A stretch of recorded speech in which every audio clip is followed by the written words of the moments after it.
Hello guys, and welcome back once again to my English comprehension lessons. Today guys, we're going to be talking about cognate words, C-O-G-N-A-T-E-S.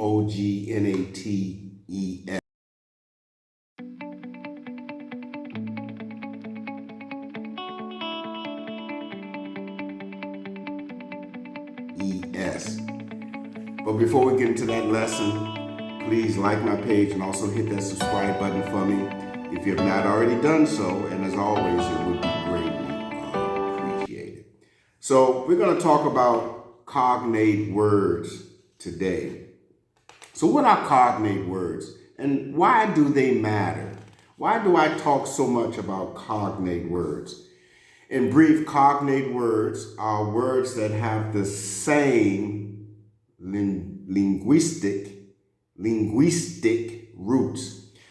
They may have a Latin or Greek origin, for example, as incidentally many words in Portuguese and English have. Since I am living in a Portuguese-speaking country, I am going to be speaking about Portuguese words and English words.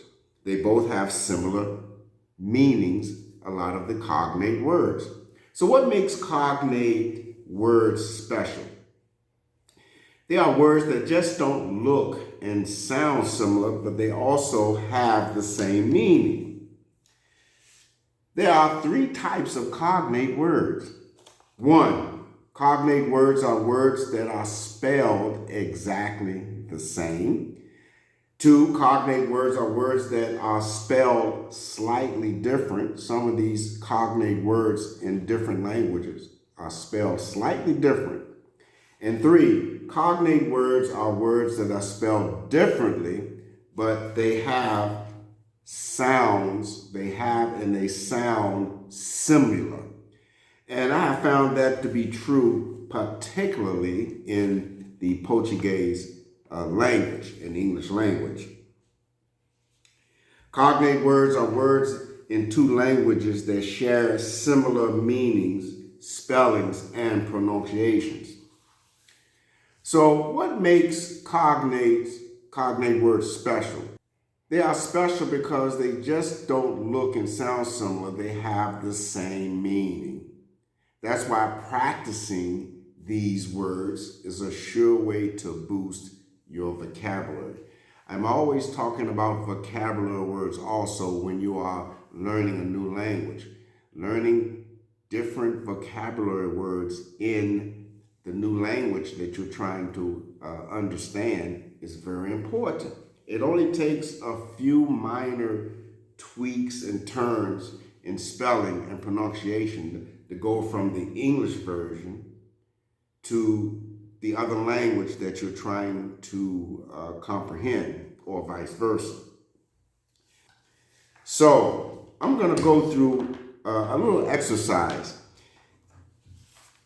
I have a book here where I am learning some Portuguese words. So I picked up a child's book, a simple children's book, The Three Little Kids. If you are beginning with new vocabulary words in a new language, you want to start with a simple book. Don't try to go into the more intermediate or advanced books to learn English. Start out with a simple children's book. I've chose this book called The Three Little Pigs, and this is in Portuguese, by the way. This book is in Portuguese. It's called The Three Little Pigs. So you start with a simple children's book, child's book, and you begin to look at the language that you're trying to that you're trying to learn. And in this book here, there are many words in Portuguese that are similar in English. Like, for example, in Portuguese, mamãe, it means mother. I recognize mamãe, mami, mama, mamãe as mother. It means mother.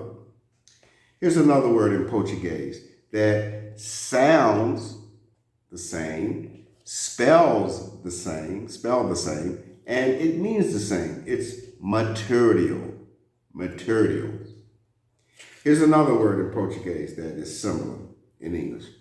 In Portuguese, it's pronounced construction. Construction. I recognize that word as a cognate word because construction to me can only mean one thing: construction, or to build something. Here's another word: três. Dois, três. 1, 2, 3. Três.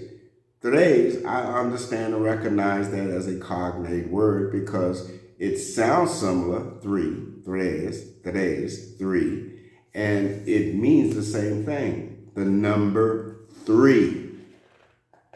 There are so many words in this child's book, The Three Little Pigs, that have similar cognate words in English and Portuguese. Here's another one: floresta, flores, floresta, flores. I know this means forest or the woods. So many, so many. So you should do this when you are learning vocabulary words and also trying to understand cognate words, words that are similar in your own language to the language that you're trying to learn. Now, in this exercise here, we're talking about English. So you're trying to learn English. Look for words in English that are similar to your words in your own language. And get a highlighter. Get a highlighter pencil. And begin to, when you're reading the book, or when you're looking at an exercise, look for the words in the book that are similar to your language and highlight them. Highlight them. Highlight those words that you comprehend as a cognate word. And then when you finish highlighting the reading, look at the book. Look at the reading. You will begin to have some familiarity to what the subject or the story is about. So that's the lesson today, guys, about cognate words. I've talked about this before, how you can understand another language. Begin to look for those words, guys, that are similar in your own language. Thank you again, guys. Go out there and make it a great day. And as always, please like my page. It's very important. And also hit that subscribe button for me. And as always, it would be greatly appreciated. And don't forget to subscribe, guys, for the next lesson. It's going to be very exciting. I'm still on my beginners series teaching people what to do when they're learning English for the very first time. Have a great day. Have a great day, guys, and see you next time, okay? Bye.